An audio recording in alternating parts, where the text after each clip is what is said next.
Bonjour les sixièmes, aujourd'hui deuxième heure de cours concernant le chapitre sur Rome, du mythe à l'histoire. Nous allons commencer comme d'habitude par un petit récapitulatif des éléments que nous avons vus précédemment. En introduction, on a vu qu'on allait parler de Rome, cette cité qui est devenue petit à petit un empire et qui a dominé quasiment l'ensemble du pourtour méditerranéen, du bassin méditerranéen. Nous nous sommes intéressés à cette légende qui dit que Rome aurait été fondée en 753 avant Jésus-Christ. La question que l'on se pose dans ce chapitre, c'est comment les Romains ont-ils utilisé la légende de la fondation de la ville? Nous avons étudié cette légende, vous vous rappelez d'Énée, héros troyen, de Vénus et de Mars, ancêtres de Romulus, le fondateur de la ville, qui, après avoir été recueilli par une louve parce qu'il avait été abandonné avec son frère Rémus, Romulus aurait fondé la ville après s'être battu à mort avec son frère Rémus. Je vous rappelle que dans ce texte-là, écrit par Tite Live, il y avait l'intervention des dieux qui, par des augures, décidaient duquel des deux des frères avait le droit de fonder la ville. Et c'est Romulus qui a eu le droit de la fonder. La légende nous racontait donc que les Romains avaient des origines divines et grecques, et que les Romains étaient des personnes puissantes, puisque Romulus aurait demandé que les femmes du peuple sabin, donc les Sabines, soient enlevées pour peupler la nouvelle Rome. Eh bien, après avoir vu cette légende, ce mythe de la fondation de Rome, nous allons passer au grand 2, donc dans votre cahier à la suite, vous pouvez inscrire grand 2, l'histoire de la fondation de Rome. Vous avez dans les documents que je vous ai distribués avant que nous nous quittions au collège une activité qui s'intitule « Une histoire de la fondation de Rome ». C'est le moment de la coller. Je vous laisse le faire, vous faites pause et on se retrouve juste après. Cette activité débute par deux questions qui sont liées aux documents que vous avez ici à l'écran et sur votre feuille. Je vais vous laisser y répondre tranquillement, mais d'abord, lisons les questions ensemble. Première question, au VIe siècle avant Jésus-Christ, où la ville de Rome s'est-elle développée? Vous devez retrouver sur ce document-là plusieurs éléments qui vous expliquent où la ville de Rome a été construite, a été développée. Deuxième question, vous pouvez relever les noms des principaux bâtiments de la ville à cette époque, c'est-à-dire au VIe siècle avant Jésus-Christ. Je vous laisse répondre à ces deux questions, et ensuite, nous passerons à la correction ensemble. Faites pause. Bien, passons à la correction. Vous avez dû relever les noms de certaines collines qui sont inscrites ici, sur ce plan, et peut-être même le nom du fleuve qui coule autour de la ville de Rome. Ici, vous aviez le champ de Mars également, qui était indiqué. Moi, ce que je veux retenir, le plus important, c'est qu'on retrouve toujours cette fameuse colline du Palatin, qui, rappelez-vous, était déjà inscrite dans la légende de la fondation de Rome, puisque Romulus et Rémus auraient été recueillis et élevés au pied de la colline du Palatin. Donc Rome s'est développée sur la colline du Palatin, près du fleuve dont on remet le nom, le Tibre. Deuxième question, relevez les noms des principaux bâtiments de la ville à l'époque. Alors vous avez pu en relever plusieurs qui étaient indiqués, on ne va pas tous les relever, simplement, j'ai retenu le Forum. Alors le Forum, c'est une place sur laquelle les Romains se retrouvent. Ça joue un peu le rôle de l'agora, rappelez-vous, à Athènes. À Athènes, les citoyens se retrouvaient sur l'agora pour discuter de politique notamment. À Rome, c'est le Forum qui joue ce rôle-là. Vous avez tout autour de la ville, petit b, on vous l'indiquait ici, les murailles qui entourent la ville de Rome, un peu là aussi l'équivalent d'Athènes, la ville de Rome est une ville fortifiée, un palais royal que vous retrouvez ici au centre sur la colline du Palatin, le temple de Jupiter, élément important religieux que vous avez ici, et enfin, on vous indique ici le grand cirque qui est cet élément-ci.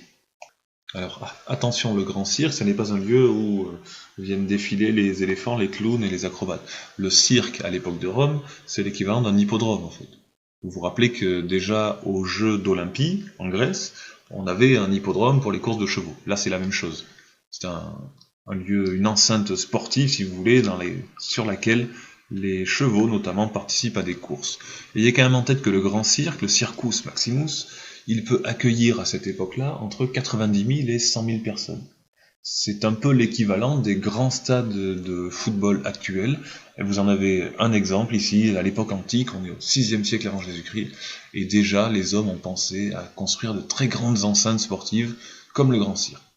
Vous avez donc relevé quelques bâtiments, vérifiez que vos réponses sont complètes, complétez-les au besoin, et nous allons passer aux questions suivantes. Vous pouvez faire pause avant de passer à l'élément suivant. L'élément suivant, le voici.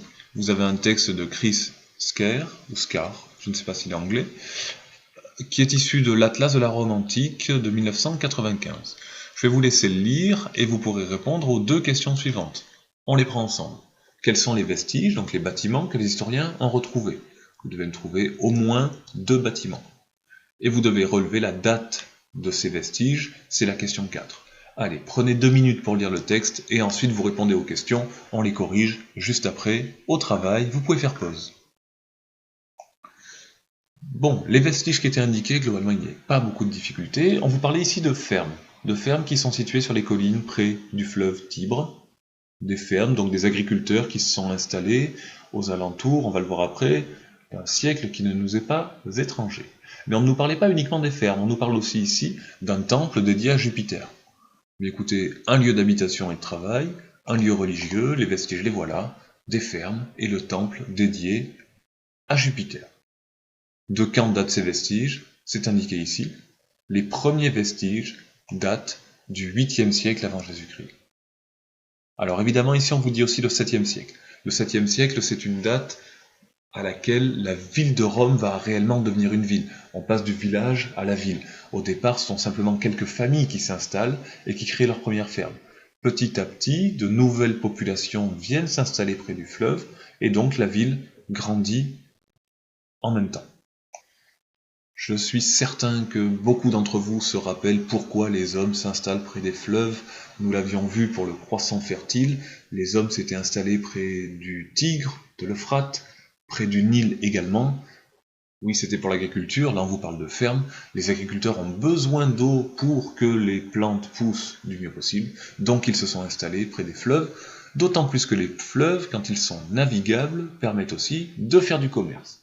Vérifiez que vos réponses sont complètes et on passe au document suivant. Le document suivant, le voici. Un texte de Tite Live, Histoire romaine du 1er siècle. Tiens, un texte qui ne nous est pas étranger, nous avons déjà lu un extrait de l'Histoire romaine, on aura l'occasion d'y revenir. Vous allez devoir le lire seul, et vous relèverez les travaux qui ont été décidés par les rois étrusques. Et ensuite, on arrivera à la question la plus importante. Vous allez devoir comparer ce texte-là, que vous allez lire, à un autre texte que l'on a étudié précédemment, je vais vous le remettre à l'écran. Cet autre texte, c'est celui-ci.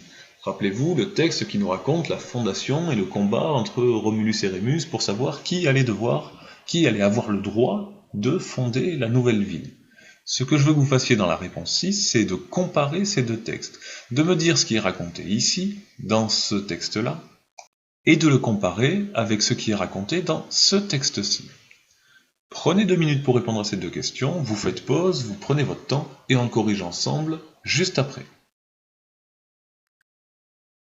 Bon, réponse à la question 5. Les travaux qui ont été décidés par les rois étrusques, on vous en cite 2 principalement. Les rois étrusques ont décidé de construire des égouts, parce que la ville accueillant de plus en plus de population, il fallait bien trouver une solution pour éviter que les eaux stagnent au niveau de la ville.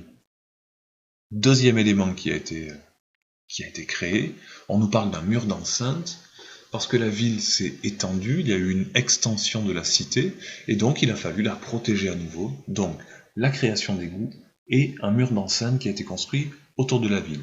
Compléter, corriger, vous pouvez faire pause. Et nous en arrivons à la question la plus intéressante, celle de la comparaison entre les deux documents. Rappelez-vous le document 4, page 83, on avait un texte qui nous parlait du mythe de la légende. Et ici, on a le même auteur, Tite Live, qui dans le même ouvrage, Histoire romaine, ne nous raconte plus un mythe en fait.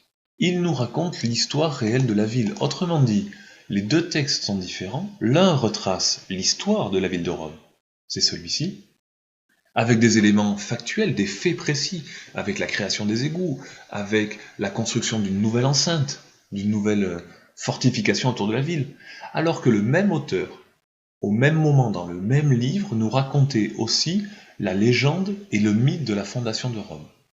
Écrivez bien ces deux éléments, on a deux textes écrits par le même auteur et qui pourtant sont complètement différents. Et là on arrive à un point très important de notre chapitre. Tite-Live n'est pas fou et il ne raconte pas un jour que Romulus a fondé la ville et le lendemain que les rois étrusques ont décidé de faire des travaux dans la ville de Rome. Non, non, Tite-Live est très conscient que ce sont les fouilles archéologiques qui permettent de connaître la véritable histoire. Par contre, il ne veut pas tirer un trait sur la légende et le mythe. Non, non, il veut continuer à garder cette histoire-là parce qu'elle a un intérêt. Et on va revoir tout à l'heure quel intérêt elle peut avoir. Quelques éléments complémentaires qui ne sont pas dans votre manuel. Ici, une photographie d'une zone de vestiges du Mont Palatin. Des archéologues ont fouillé, et regardez bien ici, ils ont découvert plusieurs trous en fait. Vous vous rappelez que les archéologues recherchent souvent les trous qu'il peut y avoir dans le sol, parce que ce sont des traces en creux en fait. Ces trous-là n'ont pas été faits par hasard, c'était des trous qui supportaient des poteaux en bois. On a ici un exemple d'une ancienne ferme qui était d'une cabane, si vous voulez, c'est écrit ici, sur le mont Palatin.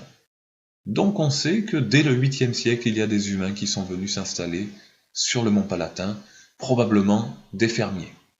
Et les archéologues ont évidemment continué leurs fouilles près du mont Palatin. Le mont Palatin, ça ressemble à ça aujourd'hui, à Rome, avec ici des vestiges de murs d'enceinte. En continuant leurs fouilles, en 2007, assez récemment du point de vue de l'histoire, il y a 14 ans, ils ont découvert une voûte au pied du mont Palatin, en fait. Une voûte qui était entièrement décorée. Et là, certains se sont dit, évidemment, c'est dans cette voûte que Romulus et Rémus ont été accueillis. En fait, la grotte en elle-même ne signifie pas que Romulus et Rémus ont existé. Non. Par contre, les Romains ont créé une grotte pour faire croire que Romulus et Rémus ont existé, pour faire comme si le mythe avait été la véritable histoire. On va le noter en quelques éléments dans le cours, dans le cahier. Je ne vous oblige pas à mettre les titres des documents à chaque fois. Ce qui est important, c'est par contre de noter ça. En 2007, les historiens ont découvert au pied du Palatin une grotte qui serait la grotte mythique où la Louve recueillit Romulus et Rémus. Vous voyez que j'utilise le conditionnel. Cette grotte, elle serait la grotte mythique, mais elle ne l'est pas en réalité. Notez-le, écrivez-le, faites pause. Cette grotte, pourquoi elle nous intéresse ? Parce qu'elle ne montre pas que Romulus et Rémus ont existé, ce que je vous disais juste avant, mais par contre ce qu'elle nous montre, c'est que les Romains se sont servis des légendes pour construire leur histoire. Notez-le en rouge, c'est un élément très important. Vous pouvez faire pause. Globalement, on arrive au terme de notre grand 2. On a vu dans le grand 1 le mythe, la légende. On a vu dans le grand 2 les éléments réels, les éléments factuels que l'on avait trouvés à Rome et que les archéologues ont trouvés à Rome. Cela va donc nous amener à faire une synthèse entre les grands 1 et les grands 2. Vous écrivez synthèse grand 1 et grand 2 dans votre cahier et je vous explique la suite. Je vous ai distribué, avant que nous nous quittions, ce tableau-là. Ce tableau, vous pouvez le coller dès maintenant à la suite de synthèse grand 1 et grand 2. Collez-le et je vous explique le petit travail que vous allez avoir à faire pour la prochaine séance. Un tableau plutôt simple avec 3 colonnes. Il va falloir que vous releviez la date de la fondation de Rome selon la légende et selon l'archéologie. Il faudra que vous essayiez de trouver le nom du fondateur de Rome selon la légende et selon l'archéologie. Le lieu de la fondation de Rome selon la légende et selon l'archéologie. Et enfin, la source. Grâce à quoi est-ce qu'on a l'information? D'où nous vient l'information? Ce tableau-là, vous allez essayer de le compléter au crayon à papier pour la prochaine fois. On le corrigera en début de séance prochaine. J'espère que le cours d'aujourd'hui a bien été compris. Si vous avez des questions, toujours de la même manière, vous m'envoyez un mail sur l'ENT ou à mon adresse personnelle qui est accessible sur Pronote. Dans tous les cas, je vous souhaite de passer une bonne fin de journée et je vous dis à très bientôt.